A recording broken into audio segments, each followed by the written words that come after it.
Anecdotal evidence piled up within hours of minuscule levels of foresight, once the stigma began to erode over what was obvious crazy talk hours earlier. The fact that a vast majority of the crew by the space gate were having strange dreams bore investigating. The gathered military officials in the room looked skeptical as Sophia hurried in to explain her theory. I hoped the scientist had an excellent explanation, since the brass were all too eager to skip to plotting our next move on Jorlan, with orbital defenses down. Mikri sat next to me. The Vaskar had been unusually quiet after meeting Kapal, and had hurried off to conference with Sophia. I wondered what his network thought about organics with the potential to see the future. While some other androids had arrived and interacted with our staff, I knew that most found us to be a nuisance. I'd heard the way the other tin cans had reacted to me, aloud during the drop pod sequence. Their deep-rooted mistrust for fleshy life forms hadn't cleared either, despite working together. We need to bring more humans through the gap to interact with the Vaskar, but we can't do that if it's driving people insane. I remember getting a weird feeling before the prince tricked us. I don't understand how this divination is even possible, though. Why would weird time shit cause other species to go nuts, but not us? I saw the future, Mikri. You joined a boy band. I whispered to the android, arching my eyebrows. Mikri's glowing eyes turned toward me. What you saw was wishful thinking, not the future. I am worried by the prospect of humans losing their grip on reality due to this. It is too easy for that to happen. We must conduct research during your sleep. Sure, then you'll see your inevitable future with your own eyes. You in skinny jeans and... I do not understand many of these words you are saying, but I feel that I am being mocked. You get a devious glint in your pupils which is perceptible, despite not being spelled out on the facial emotions chart. I'm not mocking you. I'm the devil on your shoulder, feeding you ideas that will be spicy.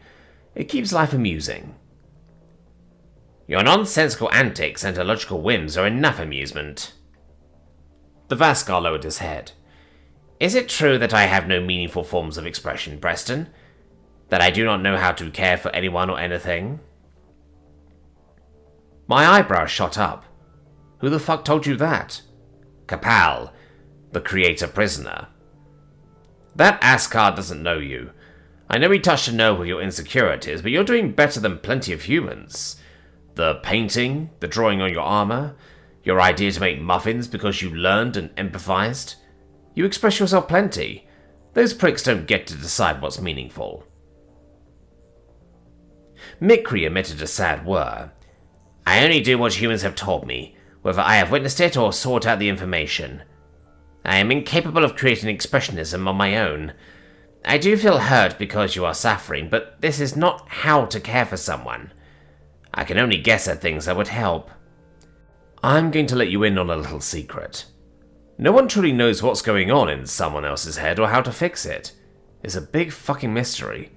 You just have to do your best. Maybe you try and fail, but it's the trying that helps. I am trying, but my instinct is to find a concrete solution for problems.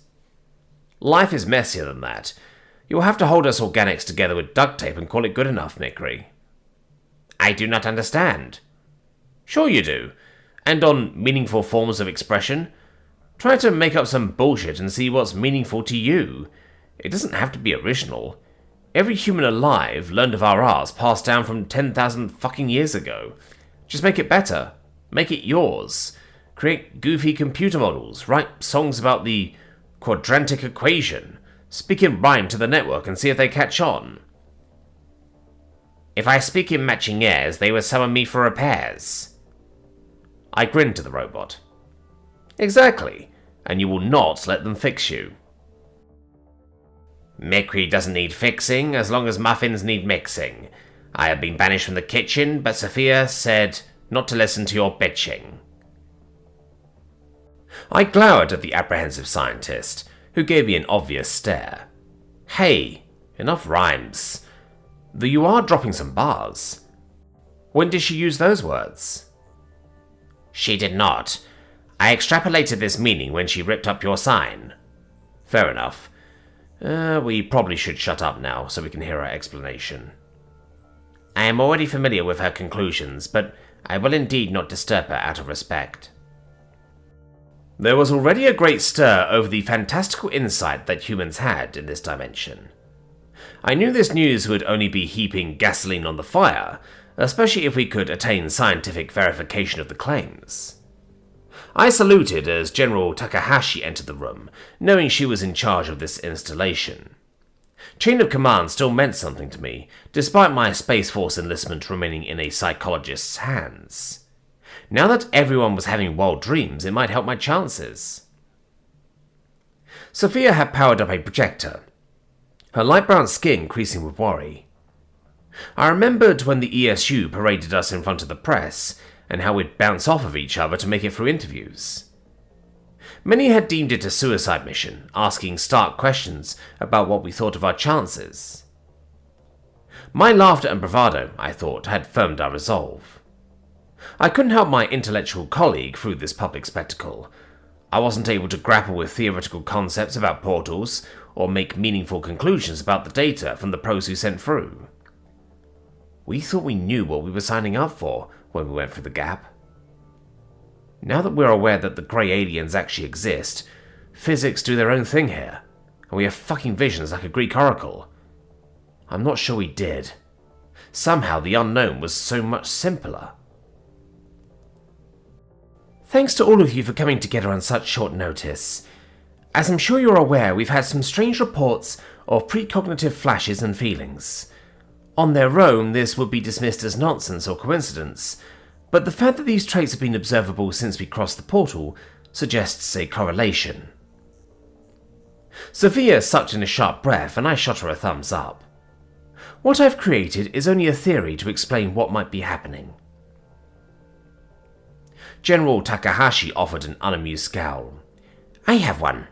Psychosomatic symptoms cause some of the stories about other lifeforms going insane from portal transit. Isn't it human nature to look for evidence of that in ourselves? Of course, but predicting an android in an apron is compelling, especially when multiple witnesses heard that. If I may, I've been having odd dreams myself.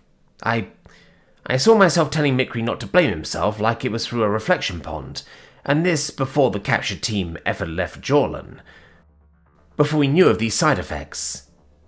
I didn't understand the context until much later. I chalked it up to a weird coincidence, but there's only so many instances before a coincidence becomes a pattern. Mikri whirred in surprise and spoke in a low voice to me.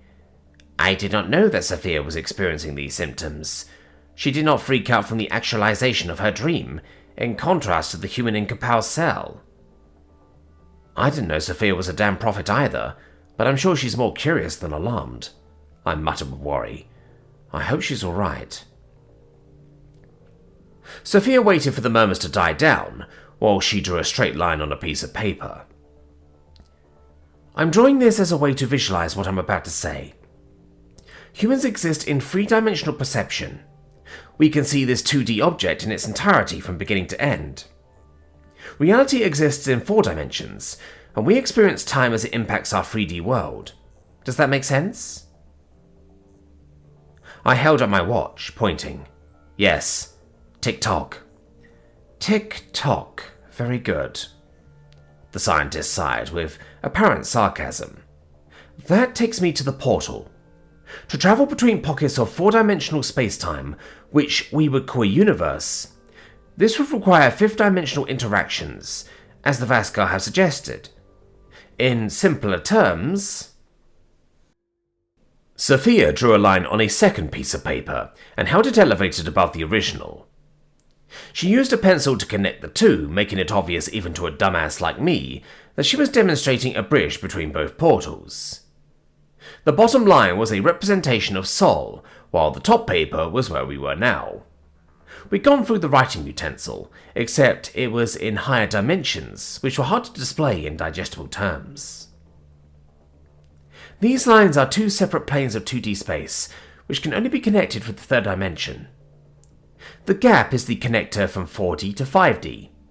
And back to the line, if you are outside of 4D spacetime, in that 5D transitional space, You could see all of time at once, beginning to end. Much like we're viewing this line in its entirety from our vantage point. Hold on. You're saying that the gap exists outside space and time as we know it?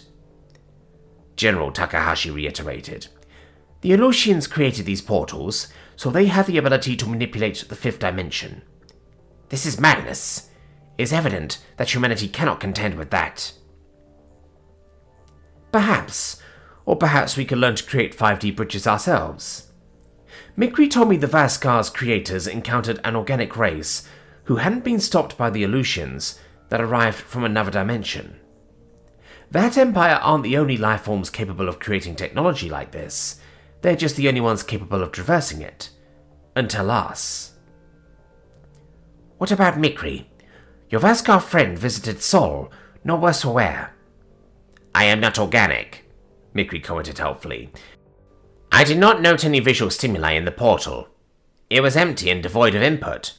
My guess is that such spaces are not perceptible to my instruments, and even if they were, it would result in an error rather than a mental cascade. You have many systems that process time, and such data may overload organic synapses. Then why does it not do this to us?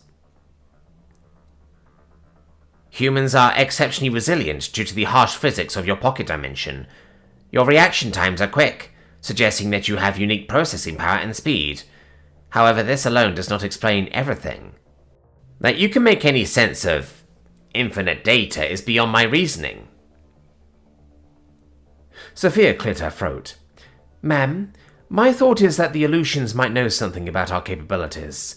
That might have explained the nature of their experiments and studies on Earth, if the legends are to be believed. The aliens that we think locked us in our solar system, and who are said to prohibit interdimensional travel, might have known something about this? No shit, Sherlock, the General spat. Except they didn't stop us. There's no reason to believe that they're hostile, and if they were, these are godlike beings who've existed for millions, if not billions of years. They'll find out we escape Sol eventually, so in my estimation, we're better off coming forward and asking what's going on. Thank you, Dr. Aguado. I will consider it, though I must first turn my attention to the next step of our campaign against the Vaskar monarchy. If anyone has any prescient knowledge, do share. Don't get captured, I thought to myself. Mikri fixed me with a stern look. You will not go. I will stop you by any means necessary. So much for my own free will, I grumbled. General Takahashi's lips curved downward. Laramak and his military assets took off after we shut down their auto defense network and left the civilians to fend for themselves. We believe they intend to go scorched earth on Jorlan, and perhaps they are looking for the gate as a way of getting at Sol. We must add extra layers of defense beyond all reasonable doubt. Mikri doesn't want me to go back out there, but it sounds like the party might be coming to us. If Laramak and his people get a single shot at Earth, maybe that's why the Aleutians obscured our location. To protect us because our physics were so comparatively slow. I think that we should reach out to the Durandi and the Garrett. Mikri spoke up, earning shocked looks from the other Vaskar, and myself. They left the Alliance and are believed to be more reasonable. It may be possible to reason with them, as they have shown a genuine desire to help others. The General fixed the robot with a piercing stare. Where is this coming from? I thought your people distrusted all organics and considered them to be enemies. Enemies that would never be on your side. I am choosing to believe that friendship may be possible. You have attempted this with the creators to see how they responded. If you thought this worthwhile with Laramak the Insane, then perhaps it is equitable to give the other two governments, with less cruelty, the same chance. The fact that there's a rift between the monarchy and the two allies suggests they might be open to talks. It seems the Durandi and the Garrett even have rightful grievances with the Vaskar. Humanity won't be sending any unarmed diplomats to enemy terrain, however. I'll see if we can arrange a meeting on neutral terrain. And Mikri, I want your people to be there too. I volunteer to personally help with your efforts, and to learn more about these mistreated organics myself. What? I recalled from Whiplash. hearing this come out of nowhere. My friend disputes hatred for anyone allied with the Askar.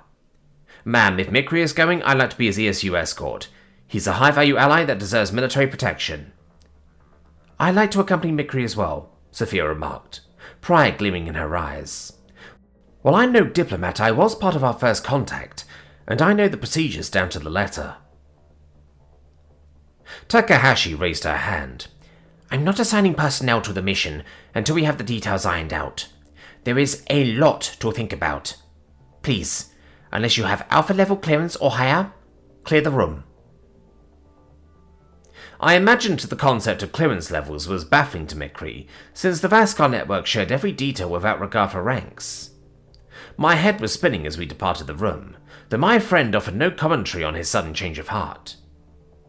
Maybe Sophia was right that meeting Kapal was a good idea, if my favourite tin can was now willing to help foster a peace with other organic races. It was evident that was Mikri's personal decision as well, rather than the will of his people. Whatever the Durandi and Gerrit were like, it'd be difficult to be worse than the Askar. With all of the uncertainty hanging over humanity's future, I hoped that I could harness some of those precognitive abilities soon.